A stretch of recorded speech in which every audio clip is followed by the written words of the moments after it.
Agora acho que voltou. Espero que tenha voltado. Vamos lá, vamos prosseguir. Aqui não se trata, eu dizia, de aula de religião ou de apologética da fé, etc. Não se trata disso. Se trata de tratar da virtude da religião, por agora, independentemente do conteúdo da religião. É a religião como tal. Né? Muito bem. A religião é uma virtude moral, já se disse, uma das espécies da virtude de veneração. O que é a veneração? A veneração é uma parte anexa da virtude cardeal da justiça. Então, nós temos justiça, veneração, e entre as virtudes de veneração, a religião. Essa virtude de veneração se integra da religião, da piedade familiar e patriótica, da observância e do respeito. E quais são os elementos essenciais da veneração? São dois: a reverência e a obediência. Muito bem. A religião, na verdade, ela é algo imposto, de algum modo, pela lei natural. Não há praticamente povo no mundo, pode dizer que não houve efetivamente, tanto quanto nós sabemos do ponto de vista histórico, que não tenha tido religião. Religião é um dado universal. Isso é reconhecido até pelos sociólogos ateus, e independentemente, volto a dizer, de o culto ser propriamente a religião como virtude, stricto sensu, ou ser graduadamente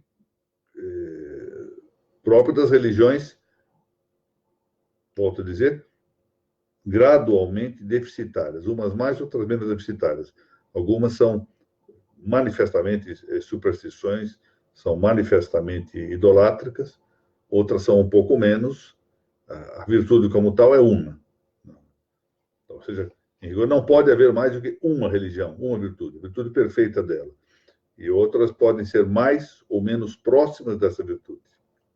Bom, em todo caso, as notas de toda a veneração são a reverência e a obediência. Venera-se, ou seja, tem-se reverência, por uma série de coisas nós temos reverência, não é?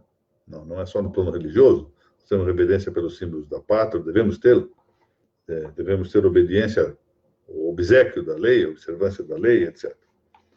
A parte anexa da virtude da moral da justiça, que é a religião, presta a reverência e o culto devido a Deus.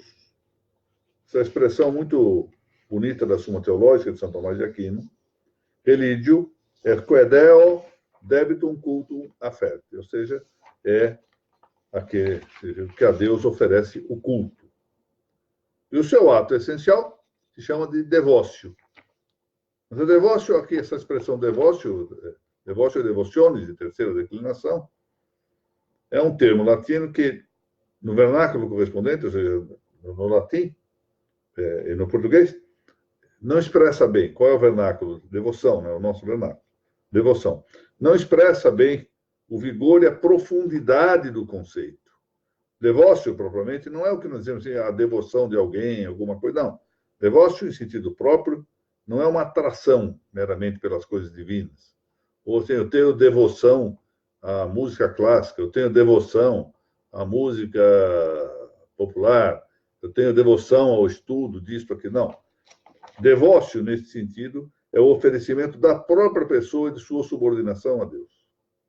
Isso é importante. Há um estudo muito interessante que eu mencionei aqui, de Messier, dando conta desta característica, do sentido da palavra devócio, que corresponde à nossa expressão em português de devoção, em sentido muito mais amplo do que nós a usamos na linguagem trivial. Volto a dizer, é o oferecimento da própria pessoa e de sua subordinação a Deus, ou seja, a reverência que se tem em relação a Deus e a observância da sua vontade, da sua lei. Tanto do ponto de vista interno, que é o principal, mas também externo. Muito importante essa caracterização da reverência externa, ou seja, também dos gestos, das palavras, do comportamento. Quando, por exemplo, se reza genuflecto, ou seja, ajoelhado, se põe à mostra esta subordinação, esse submetimento a Deus. E, além de que isto provoca o que é mais importante, a afeição íntima, a interiorização que da própria atitude externa alcança o elemento interior. Muito bem, esse reconhecimento da honra e da subordinação devidas a Deus é um dado, eu já disse aqui, universal da história humana. E ele dá um testemunho de uma dependência antropológica, dependência ôntica e vital, da própria entidade humana, da própria natureza humana, não só na sua constituição, mas também na sua ação. Basicamente, o homem, no fundo, podemos dizer isso, é um dos aspectos, o homem não se conforma, não se resigna com sua aparente finitude. E ele, então, busca o infinito, ele tem sede do infinito. Lembra aquela frase que eu já citei mais de uma vez, que é o elemento fundamental da ideia de segurança jurídica, que é a frase que está nas Confissões de Santo Agostinho, logo no início das Confissões. Inquietum est cor nostrum, donec requiescat in te. In Deo. Ou seja, inquieto está o nosso coração enquanto não repousa em Deus. Ou seja, é essa busca de infinitude, essa insatisfação que temos com a nossa condição finita. Ora, isso se reflete na história dos povos em sacrifícios, em orações, em gestos corporais, em elementos rituais, etc. E a sociologia da religião confirma a importância na direção da moralidade das condutas. Esse é um ponto importante. Eu conto uma história que é muito curiosa, que eu próprio tive a ocasião de ver. Existe uma cidade, chama de cidade, uma vila, ou chega um pouco mais do que uma aldeia, no estado de Michoacán, no México. A cidade se chama Tzintzuntzan. Tzintzuntzan quer dizer o voo do colibri, na linguagem purépecha. E lá do lado de fora, existe uma igreja agora lá, chamada Igreja Nosso Senhor do Resgate, Nuestro Senhor del Rescate. Do lado de fora, havia um totem. E os índios, os nativos, não ingressavam para rezar em local que tivesse teto, porque eles achavam que só podiam manter contato com a divindade se tivessem a cabeça descoberta. E rezavam em volta do totem, mas tinha um comportamento moral relativamente elevado. E havia um bispo, uma cidade ali próxima, que por acaso era também magistrado, era um juiz também, Vasco de Quiroga, que tomou uma medida simples, transformou aquele totem em uma cruz.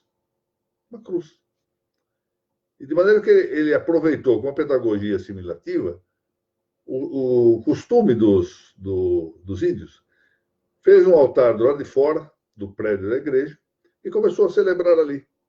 E como a moral que derivava dessa religião nativa já era fortalecida, foi relativamente simples converter, evangelizar estes nativos ao cristianismo, aproveitando, por isso, uma pedagogia assimilativa.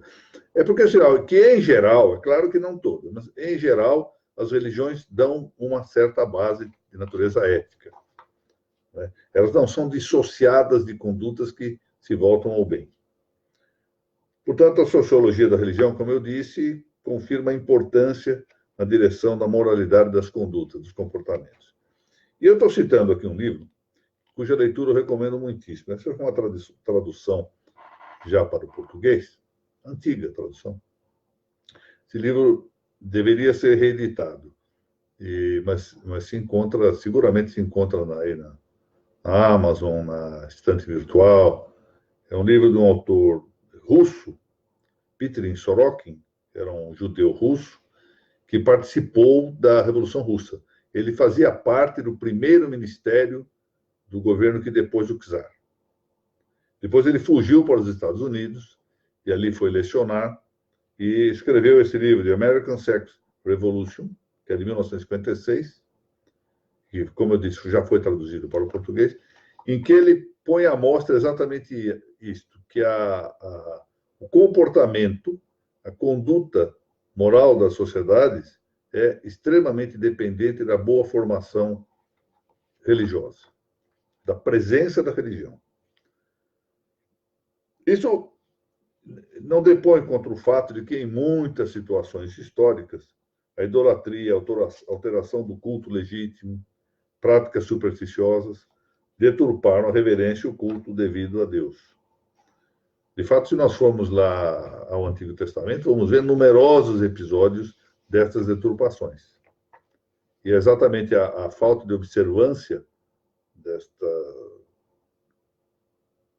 reverência devida a Deus, da observância e da obediência aos seus mandamentos, é que levou a uma série de desastres sociais. Não é?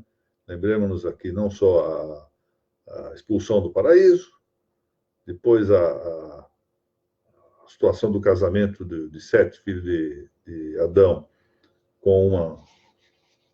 dele não, de netos, filhos de Sete, com filhas de Lameque, descendente de Caim, o que levou à situação propícia ao dilúvio. Depois adiante vamos ver a situação de Sodoma e Gomorra, etc. Ou seja, é o afrouxamento da prática religiosa e vai levar à inobservância, ou seja, culto idolátrico, superstição, etc., leva depois à inobservância das regras morais e o desastre social. Se nós formos passar em revista a história do mundo, teremos centenas de exemplos nesse mesmo sentido. Nesse sentido, eu até recomendo a leitura de um livro, chama-se O Triunfo do Cristianismo. É um livro de um autor argentino chamado Carranza. Eu não me lembro agora o prenome. Não sei se é Salvador Carranza, algo assim. O Triunfo do Cristianismo, em que ele mostra exatamente como os castigos vêm na sequência das más condutas, sobretudo dos governantes, não é? Nós vemos lá dos episódios, por exemplo, de Salomão, como foi isto, ou da desobediência do povo, com aquelas murmurações frequentes contra Moisés, etc., os castigos que vieram destas condutas e dos desvios da verdadeira devoção. Portanto, a religião tem um papel, qualquer que ela seja, hein, ela tem um papel formativo. No limite, nós vamos ter situações efetivamente divorciadas dessa formação esperada. Imaginarmos, por exemplo, algumas religiões satânicas, propriamente satânicas, aí, com missas negras, assassinatos rituais, etc.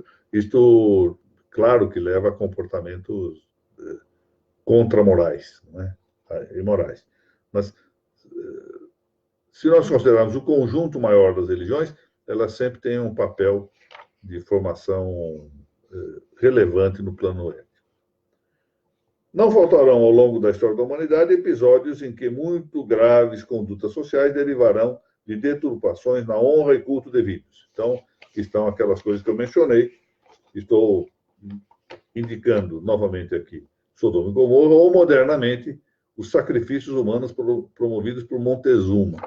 Interessante que, entre a leyenda negra que se fala das conquistas espanholas, está justamente a louvação de Montezuma.